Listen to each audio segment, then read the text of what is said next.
अच्छा, नेक्स्ट हमारा टॉपिक है एब्जॉर्प्शन ऑफ एनर्जी के हवाले से कि एनर्जी की एब्जॉर्प्शन जो है वो जो होती है तो वो किस असूलों के तहत होती है। यहाँ इस टॉपिक के नीचे हम बात करेंगे कि एनर्जी जो एब्जॉर्ब होती है वो किन फैक्टर पे डिपेंड करती है और वो एब्जॉर्प्शन कौन करवाता है, कैसे और किस रेडिएशन वगैरह को इस्तेमाल करके हम करते हैं। सिर्फ ये बात है। इससे अगला हमारा टॉपिक होगा कि मैकेनिज्म ऑफ एब्जॉर्प्शन, कि वो जो एब्जॉर्ब हुई है तो एब्जॉर्प्शन हुई कब है, किस तरह हुई है, उसकी बात फिर हम नेक्स्ट टॉपिक पे करेंगे। अच्छा, इस जो हेडिंग के नीचे आपने अब जुमल जो आपकी एक्सप्लेनेशन होगी, वो पहली बात तो ये है, जो इसने भी यहाँ जुमला एक लिखा हुआ, बल्कि इसने यहाँ मिस कर दिया है। इसने सिर्फ ये लिखा है कि न्यूक्लियर मैग्नेटिक रेजोनेंस का फिनोमेना होता है जब आपके न्यूक्लियाई जो है अप्लाइड मैग्नेटिक फील्ड के साथ जो अलाइंड होते हैं वो इंड्यूस्ड होते हैं to absorb energy and change their spin orientation with respect to magnetic field. कि एनर्जी एब्जॉर्प्शन होती कब है, ठीक है, ये जिसे हम रेजोनेंस का फिनोमेना बोलते हैं ना, तो कहते हैं रेजोनेंस कब होती है। रेजोनेंस से मुराद यहाँ पे ये है, पहले मैं ये जुमला समझा दूं रेजोनेंस का मतलब क्या है ना, फिर अगली बात करते हैं। कि असल में आपने कहा कि सर ये जो दो प्रोटॉन की फील्ड थी, एक +1/2 एक -1/2, जो हमने लास्ट लेक्चर में बात की, एक प्लस में और एक माइनस में थी, तो मैग्नेटिक फील्ड ना हो, B0 जीरो हो, तो ये दोनों एक जैसे लेवल पे ना बराबर पड़ेंगे। लेकिन जब B0 आप अप्लाई करते हैं तो एक अलोंग फील्ड और अपोजिट होने की वजह से एक लो एनर्जी और एक हाई एनर्जी पे चला जाता है। ठीक होगा, एक लो एनर्जी पे हो गया और एक आपका हाई एनर्जी, जैसे ना यहाँ पे था +1/2 वाला लो एनर्जी और -1/2 वाला हाई एनर्जी पे चला गया। ठीक है, ये दो हालतें उसकी बन गई। यहाँ तक ठीक होगा। अच्छा, अब अगली बात करते हैं कि अब ये जो लो एनर्जी पे इस लो लेवल के ऊपर न्यूक्लियस मौजूद हैं, और जो स्पिन कर रहे हैं इस तरह के, उनकी अप्लाइड पैदा की मैग्नेटिक फील्ड की जो लाइंस हैं, या मैग्नेटिक मोमेंट है, वो आने वाली magnetic field, applied magnetic field के एक ही डायरेक्शन में है। अब हम क्या चाहते हैं, एनएमआर के फिनोमेना में जो रेजोनेंस का फिनोमेना, उसमें हम क्या करते हैं, हम इसके ऊपर भेजते हैं रेडियो फ्रीक्वेंसी।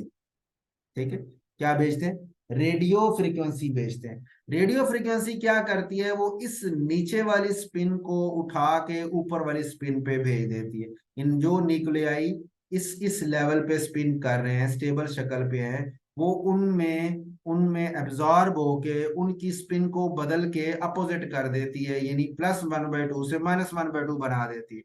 अब जाहिर बात, वो चीज उनके लिए स्टेबल तो नहीं है। वो फिर वापस आते हैं अपनी पुरानी जो स्टेबिलिटी वाली शक्ल की तरह। जब वो वापस आते हैं तो वो हाई एनर्जी से लो एनर्जी पे आने की वजह से एनर्जी लूज करते हैं।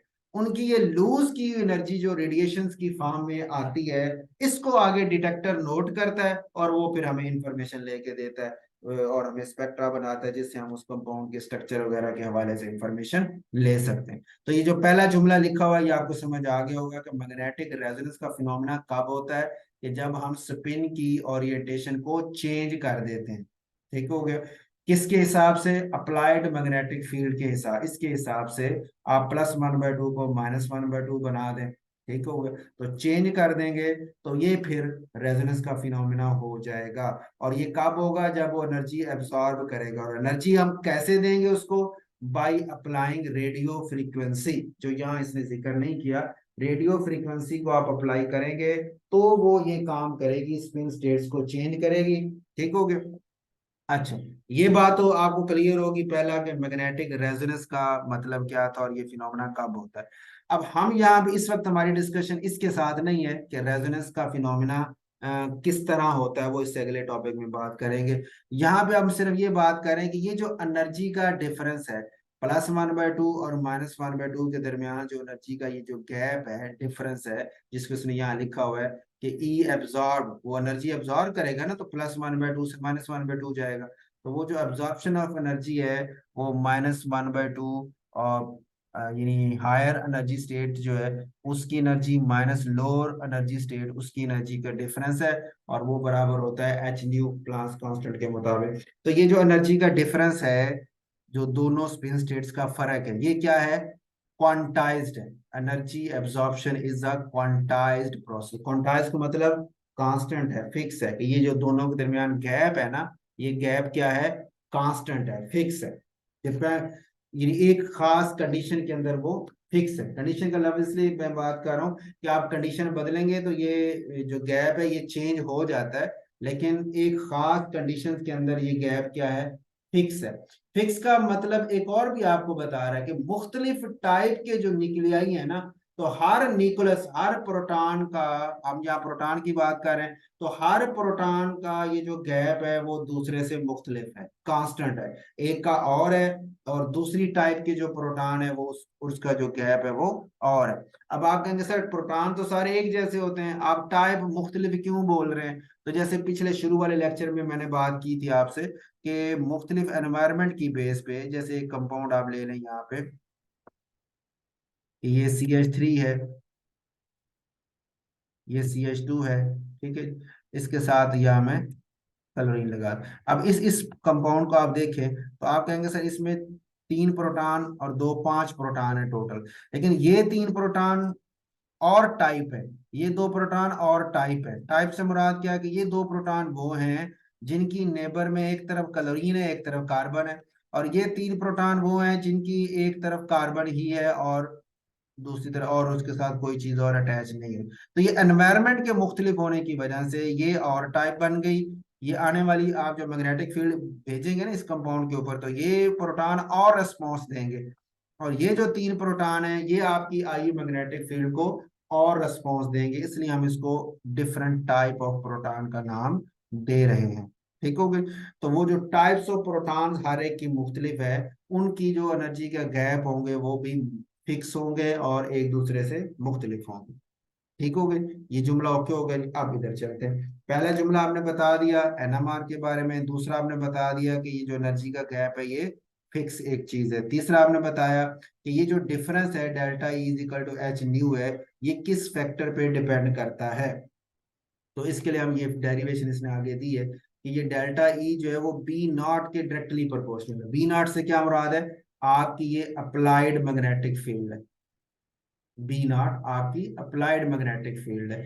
ये जितनी आप ज्यादा देंगे उतना ये गैप भी ज्यादा होता जाएगा, जैसे ये इसने शो किया है। ये देखें जी, यहाँ से इधर मैं मैग्नेटिक फील्ड बढ़ाता जा रहा हूँ, उन्हीं दो स्पिन स्टेट्स के दरमियान जो गैप है वो भी आहिस्ता आहिस्ता बढ़ता जा रहा है। बढ़ता क्यों जा रहा है? आप कहेंगे सर जाहिर बात है, ये मैग्नेटिक फील्ड जितनी ज्यादा स्ट्रांग होगी उतना वो इसको ज्यादा स्टेबल बनाएगी, और ये वाली चीज उतनी ज्यादा ही अनस्टेबल हो जाएगी ना, क्योंकि अपोजिट जाना है तो ये कमजोर होगी ये भी कमजोर होगी, तो कमजोर कमजोर का इंटरेक्शन तो इतना ज्यादा नहीं होगा।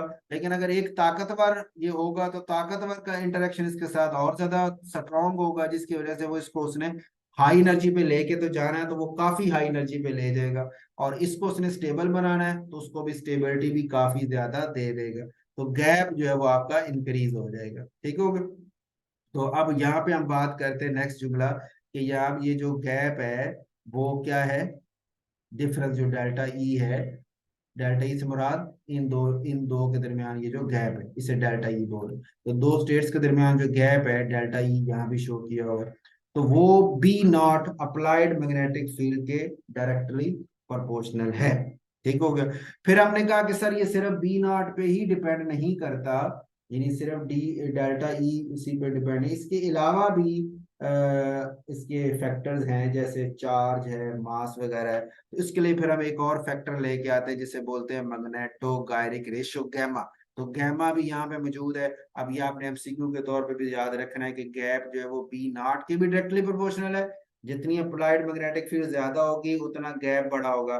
दूसरा वो गैमा के भी डायरेक्टली प्रोपोर्शनल है कि मैग्नेटो गायरिक रेशियो जितनी उसकी ज्यादा होगी न्यूक्लियस की, उतना ये गैप भी बड़ा होगा। मैग्नेटिक गायरिक रेशियो का मतलब क्या है?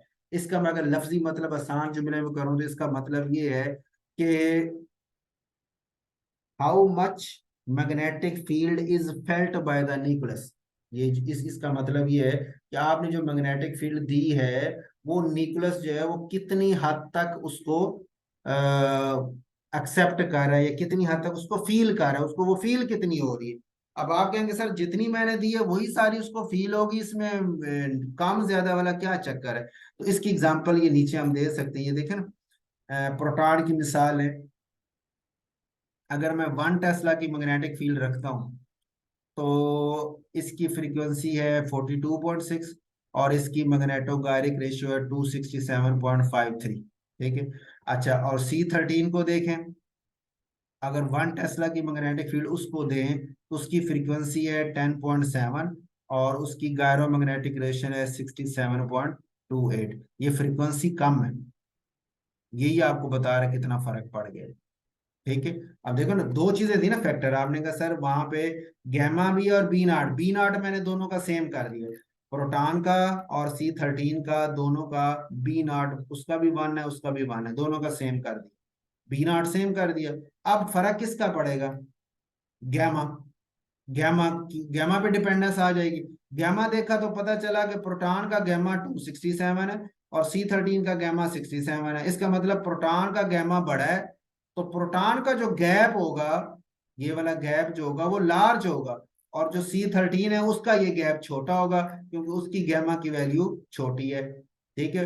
अच्छा, अब जब प्रोटॉन का गैप लार्ज होगा तो अभी आपने पीछे बात की थी ना यहाँ पे रेडियो फ्रीक्वेंसी की, रेडियो फ्रीक्वेंसी हम देते हैं जो उसको यहाँ से वहां तक शिफ्ट करवाते हैं, तो जितना गैप ये बड़ा होगा उतनी वो फ्रीक्वेंसी भी ज्यादा एनर्जी वाली चाहिए, ज्यादा फ्रीक्वेंसी वाली रेडिएशन चाहिए। और अगर ये गैप छोटा होगा तो फिर आपको जो रेडिएशन चाहिए उसकी फ्रीक्वेंसी भी छोटी चाहिए। अब यही चीज इस टेबल ने आपको साबित की है कि देखें इसकी गायरो मैग्नेटिक रेशियो ज्यादा थी, इसको फ्रीक्वेंसी ज्यादा चाहिए कि इसका गैप बड़ा है, और इसकी गायरो मैग्नेटिक रेशियो छोटी थी तो इसको फ्रीक्वेंसी थोड़ी चाहिए कि इसका गैप जो है वो छोटा है।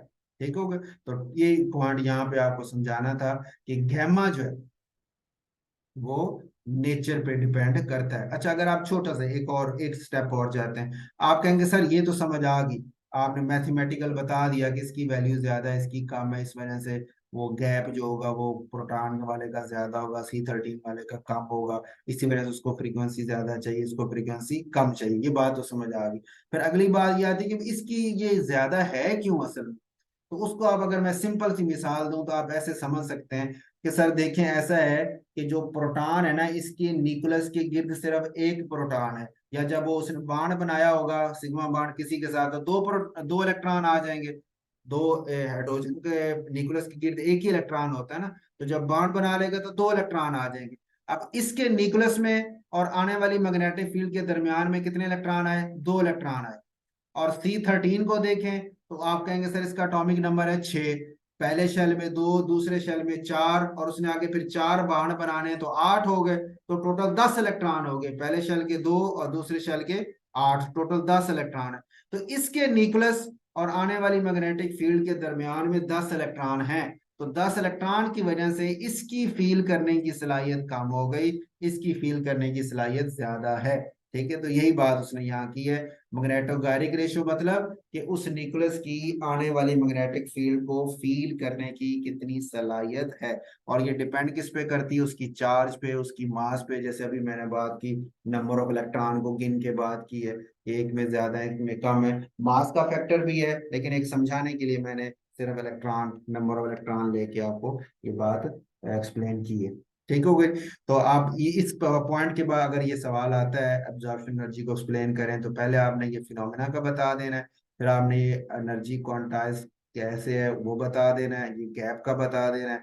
फिर अच्छा, यहाँ इसने ये प्रोटॉन की एग्जांपल दी है, ये क्लोरीन की दी है, तो ये भी अगर आप देना चाहें तो उसकी 4 स्टेट्स हैं इस हालत में आती हैं, वो भी आप दे सकते हैं, नहीं तो ये प्रोटॉन वाली एग्जांपल ही काफी है। ये दे के फिर आपने आ जाना है आगे यहाँ पे कि सर ये था एब्जॉर्प्शन वाला जो फिनोमेना, कि जब ये हम रेडिएशन देते हैं ना, रेडियो फ्रीक्वेंसी, तो उसको यहाँ से जम करवा के हम ऊपर वाली स्टेट पे इस तरह ले जाते हैं, और फिर जब वो वापस आता है तो रेडिएशन अमिट करता है। ये जो हमने यहाँ शुरू में ये बात की थी, इसके नीचे आप ये वाली डायग्राम चाहें तो बना सकते हैं, या यहीं पे भी ठीक है।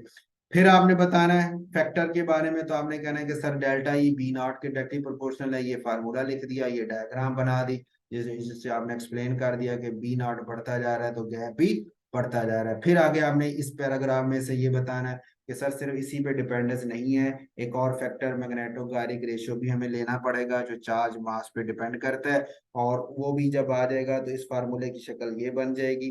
एफ से मुराद है फंक्शन। ठीक है। तो ये इनको कांस्टेंट लिया होगा, तो function of gamma B not और is equal to H nu आ गया। ठीक है, उसके बाद फिर हम बात करते हैं कि जो स्पिन आपका एंगुलर मोमेंटम है न्यूक्लियस का वो क्वांटाइज्ड है। ठीक है, एंगुलर मोमेंटम आपके जो न्यूक्लियस का है वो क्या है, क्वांटाइज्ड है, फिक्स है। तो इसलिए फिर हमें उसको भी यहाँ पे शामिल करना चाहिए, एंगुलर मोमेंटम ऑफ न्यूक्लियस को, क्योंकि अभी तो आप वो स्पिन क्वांटम नंबर उसकी सारा जिक्र कर रहे हैं ना। तो एंगुलर मोमेंटम के लिए फिर हमने ये h/2 पाई जो कांस्टेंट है, फिक्स है, उसको यहाँ पे लेके आए हैं। तो ये f जो आपका एक कांस्टेंट चल रहा था वो गायब हो गया, उसकी जगह ये h/2 पाई आ गया। गैमा और बी नॉट पहले से मौजूद थे, इज इक्वल टू ये एच न्यू के बराबर ही आता है डेल्टा ई। ये आपके पास फार्मूला आ गया। और यहाँ से अगर आप फ्रीक्वेंसी निकालना चाहें न्यू, तो एच इधर आके डिवाइड हो जाएगा, या एच और एच तो आपस में कैंसिल हो जाएंगे। तो फाइनल शक्ल ये बन जाएगी, nu is equal to γ/2 pi B not. अब ये बता रहा है कि जो फ्रीक्वेंसी चाहिए, कौन सी फ्रीक्वेंसी, जो एनर्जी एब्जॉर्ब करने के लिए चाहिए और उसको हमने उससे नीचे वाली स्टेट से ऊपर वाली स्टेट पे पहुंचाना है, उसके लिए जो फ्रीक्वेंसी चाहिए वो डिपेंड कर रही है किस पे, एक तो गैमा पे कर रही है, जो भी मैंने आपको एग्जांपल दी है प्रोटॉन C13 की, और दूसरा ये बी नॉट पे भी डिपेंड कर रही है कि अप्लाइड मैग्नेटिक फील्ड जितनी ज्यादा होगी उतना वो गैप बड़ा होगा। गैप बड़ा होगा तो फिर उसके लिए वो फ्रीक्वेंसी जो चाहिए होगी वो भी ज्यादा रिक्वायर होगी। तो एमसीक्यू के तौर पे ये पॉइंट आपने ज़हन में रखना है कि गैमा बी नॉट के डायरेक्टली है। ठीक है, और इसी तरह गैमा जो आपका है वो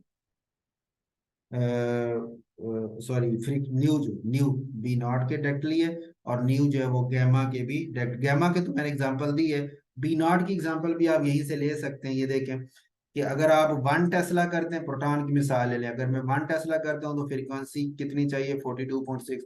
अगर मैं बी नॉट को बढ़ा देता हूँ तो उधर से फ्रीक्वेंसी भी बढ़ गई है, वो 60 हो गई है। तो आप बी नॉट बढ़ाते जा रहे हैं, फ्रीक्वेंसी भी बढ़ती जा रही है। तो इस वजह से बी नॉट और न्यू भी डायरेक्टली, और इसी तरह गैमा और न्यू ये भी एक दूसरे के डायरेक्टली प्रोपोर्शनल हो जाते हैं। ठीक है जी, तो ये सारी डिस्कशन हो गई कि आपका जो एब्जॉर्प्शन एनर्जी होनी है तो वो किस किस फैक्टर पे डिपेंड करेगी, यानी वो जो रेडिएशन चाहिए, रेडियो फ्रीक्वेंसी चाहिए, उसकी फ्रीक्वेंसी किस किस फैक्टर पे डिपेंड कर रही है। उसमें हमारे पास दो फैक्टर बी नॉट और गैमा आ गए जिसपे उसकी डिपेंडेंस है। ठीक है, अब नेक्स्ट यहाँ तक बात मुकम्मल हो जाती है। ये वैसे सेपरेट में लिखा है, आप इसको सेपरेटली वैसे पढ़ लें एमसीक्यू वगैरह के हवाले से।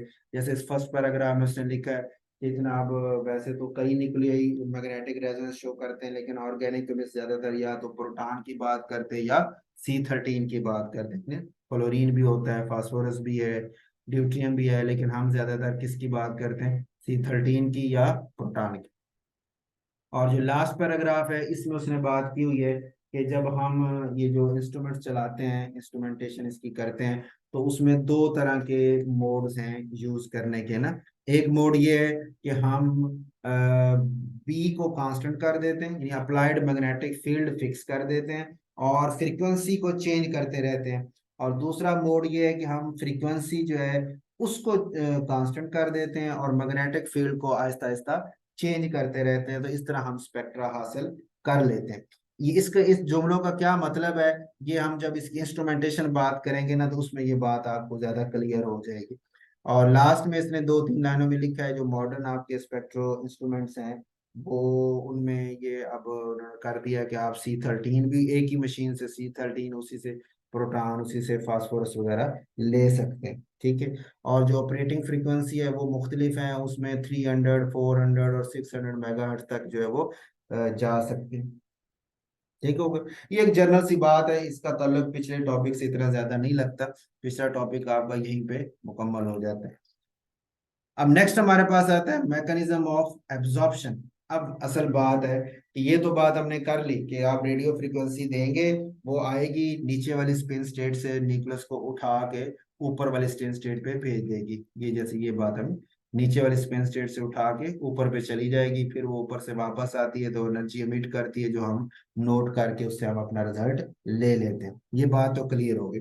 अच्छा, यहाँ पे अब जो मेन पॉइंट था जो अब अगले की कौन सी रेडिएशन उसने जज़ब करनी है, यानी उससे मैच कौन सी होगी, वो जो रेडिएशन आ रही है वो उसके अंदर जज़ब कैसे होती है, वो उसका फिनोमिना क्या है, वो कैसे उसके अंदर ऑक्युपाई होती है और उसकी स्पिन को बदल देती है, क्लॉकवाइज से एंटी क्लॉकवाइज या एंटी क्लॉकवाइज से क्लॉकवाइज बना देती है। तो इसको हम बोलते हैं कि एब्जॉर्प्शन ऑफ एनर्जी जो हो रही है उसका मैकेनिज्म क्या है।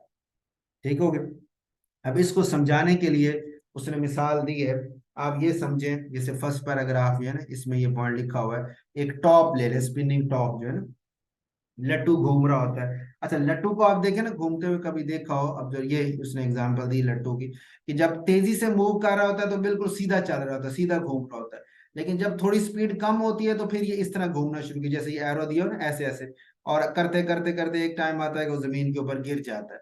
तो ये स्पिनिंग ऑफ टॉप है। तो कहता है निकोलस भी बिल्कुल ऐसा ही होता है। ठीक है, कि पहले वो स्पिन कर रहा होता है क्लॉकवाइज या एंटी क्लॉकवाइज, उसकी स्पिनिंग चल रही है, लेकिन जब आप मैग्नेटिक फील्ड अप्लाई करते हैं तो वो इस लट्टू की तरह ऐसे ऐसे घूमना शुरू कर देता है। इसको हम बोलते हैं प्रिसेशन। इस फिनोमिना को बोलते हैं प्रिसेशन। एक तो वो सीधा था ना, जैसे ये निकोलस पहले रूटीन में ऐसे घूम रहे थे, इस फॉर्म में ना, ये इस फॉर्म में सीधे सीधे घूम रहे थे। लेकिन जब आपने मैग्नेटिक फील्ड अप्लाई की तो उसकी दो स्टेट्स बन गई। कहते हैं दो स्टेट्स में जो बनी है तो इस तरह की बनी है कि ये प्रिसेशनल, इस तरह वो प्रिसेस करना शुरू कर देते हैं, एक क्लॉकवाइज प्रिसेशन के साथ, एक एंटी क्लॉकवाइज प्रिसेशन के साथ। इसको हम फ्रीक्वेंसी को भी प्रिसेशनल फ्रीक्वेंसी बोलते हैं, इस फिनोमिना को हम प्रिसेशन बोलते हैं। ठीक हो गए। तो अब कह रहे हैं निकोलस इस अंदाज में मूव करना शुरू कर देता है। इस फ्रीक्वेंसी को नाम देते हैं, ये लिखा हुआ है, लार्मोर फ्रीक्वेंसी। ओमेगा से हम इसको रिप्रेजेंट कर लेते हैं कि ओमेगा फ्रीक्वेंसी, ओमेगा उसने सिंबल दिया, यहाँ भी लिखा हुआ। तो ओमेगा जो है उसे हम लार्मोर फ्रीक्वेंसी का नाम देते हैं, या इस एंगुलर फ्रीक्वेंसी को प्रिसेशनल फ्रीक्वेंसी का नाम भी देते हैं। अब पहला जुमला कि ये जो आपकी प्रिसेशनल फ्रीक्वेंसी है ओमेगा जो है, ये डायरेक्टली प्रोपोर्शनल है बी नॉट के। जितना बी नॉट ज्यादा होगा, ये नीचे उसने एग्जांपल भी दी है, जितना बी नॉट ज्यादा होगा, ये लिखा हुआ, proton processes is directly proportional to the strength of applied magnetic field. जितनी आप मैग्नेटिक फील्ड ज्यादा देंगे उतनी उसकी ये प्रिसेशन यानी ओमेगा की वैल्यू उतनी बड़ी होगी। ओमेगा जो है वो बी नॉट के क्या है, डायरेक्टली प्रोपोर्शनल है। ये जुमला ओके हो गया। ठीक हो गया। अब अगली बात कि प्रिसेशन जो है ना, जो आपका न्यूक्लियस चार्ज न्यूक्लियस प्रोसेस कर रहा है, वो क्या कर रहा है, इस ये चार्ज है ना स्पीशी, और इसकी प्रिसेशन की वजह से यहाँ पे इलेक्ट्रिक फील्ड्स जनरेट हो रही है। लेकिन इसकी इस प्रिसेशन की वजह से, चार्ज बॉडी है, इसकी प्रिसेशन की वजह से इलेक्ट्रिक फील्ड जो है वो जनरेट हो रही है, इलेक्ट्रिक लाइन जनरेट हो रही है, और उनकी फ्रीक्वेंसी भी वही है जो इस ओमेगा की है। इसी की सेम फ्रीक्वेंसी के साथ वो जनरेट हो रही है। जितनी ओमेगा की वैल्यू ज्यादा होगी, इससे पैदा होने वाली जो इलेक्ट्रिक फील्ड होगी, उसकी ऑसिलेटिंग इलेक्ट्रिक फील्ड का वर्ड बेहतर है, तो ऑसिलेटिंग इलेक्ट्रिक फील्ड जो होगी उसकी जो फ्रीक्वेंसी होगी वो भी उतनी ज्यादा होगी। ठीक हो गया। फिर आगे क्या आता है, ये इस पैराग्राफ में ये सारी डिस्कशन लिखी हुई है कि आपने जो रेडियो फ्रीक्वेंसी भेजी है, जो आपने इसी के ऊपर फेंकी है, ये वो प्रोसेस कर रहा था, आपने उसके ऊपर रेडियो फ्रीक्वेंसी भेजी है। अब इसकी रेडियो फ्रीक्वेंसी जो ड्यू है वो इस ओमेगा के बराबर होनी चाहिए। ठीक है। अगर इस आने वाला आपकी जो रेडियो फ्रीक्वेंसी है उसकी फ्रीक्वेंसी, उस रेडिएशन की जो फ्रीक्वेंसी है वो इसकी प्रिसेशनल फ्रीक्वेंसी ओमेगा के डायरेक्ट बराबर होगी, तो फिर उस आने वाली रेडिएशन की जो ऑसिलेटिंग इलेक्ट्रिक फील्ड है पैदा हो रही है, और इसकी जो ऑसिलेटिंग इलेक्ट्रिक फील्ड पैदा हो रही है, ये दोनों एक दूसरे से मैच कर जाएंगी। इस मैचिंग को ही हम नाम देते हैं रेजोनेंस का, फिजिक्स की जबान में। अच्छा, रेजोनेंस का जो टर्म है ना, एक तो केमिस्ट्री में भी रेजोनेंस यूज होती है ना, इलेक्ट्रॉन्स का डेंसिटी का कहीं कम हो जाना, किसी दूसरी जगह ज्यादा हो जाना, उसको भी रेजोनेंस बोलते हैं। ये असल में रेजोनेंस की जो टर्म है ये फिजिक्स के हवाले से, जैसे फिजिक्स साउंड की रेजोनेंस की भी बात करता है, साउंड मैच हो जाए तो वो रेजोनेंस की वजह से वो रिजल्टेंट साउंड जो है वो बड़ी हो जाती, जरा ऊंची हो जाती। तो ये असल में फिजिकल फिनोमेना है ना, फिजिक्स के हवाले से बात कर रहे हैं। तो ये रेजोनेंस से मुराद वो फिजिकल रेजोनेंस है, मतलब मैचिंग है। ठीक हो गई। अब मेरी बात आपको समझ आ गई होगी कि आपने अप्लाइड मैग्नेटिक फील्ड अप्लाई की, जिसकी जितनी ये ज्यादा होगी उतना ये ओमेगा, इसकी प्रेसेशनल फ्रीक्वेंसी भी ज्यादा होगी, और जितनी ये ज्यादा होगी उससे पैदा होने वाली इलेक्ट्रिक फील्ड्स की जो ऑसिलेटिंग इलेक्ट्रिक फील्ड्स हैं उनकी फ्रीक्वेंसी भी ज्यादा होगी। लेकिन अगर मेरी आने वाली जो रेडिएशन है, रेडियो फ्रीक्वेंसी वाली रेडिएशन है, उसकी फ्रीक्वेंसी इस ओमेगा से मैच हो जाए, जैसे यहाँ इसने लिखा है 60-60 मैच हो गई हैं, तो फिर उसकी ऑसिलेटिंग इलेक्ट्रिक फील्ड और इसकी ऑसिलेटिंग इलेक्ट्रिक फील्ड दोनों मैच हो जाएंगी, और इस मैचिंग को ही हम रेजोनेंस का नाम देते हैं। और इसका रिजल्ट क्या होगा कि वो जो क्लॉकवाइज घूम रहा था वो अब एंटी क्लॉकवाइज स्पिनिंग शुरू कर देगा। ठीक है जी। वो न्यूक्लियस जो क्लॉकवाइज स्पिन कर रहा था वो अब एंटी क्लॉकवाइज स्पिनिंग शुरू कर देगा। इसी फिनोमेना को हम नाम देते हैं रेजोनेंस का। और रेजोनेंस की वजह से हम जो है एक न्यूक्लियस की स्पिन जो है उसको चेंज कर लेते हैं। ठीक हो गई।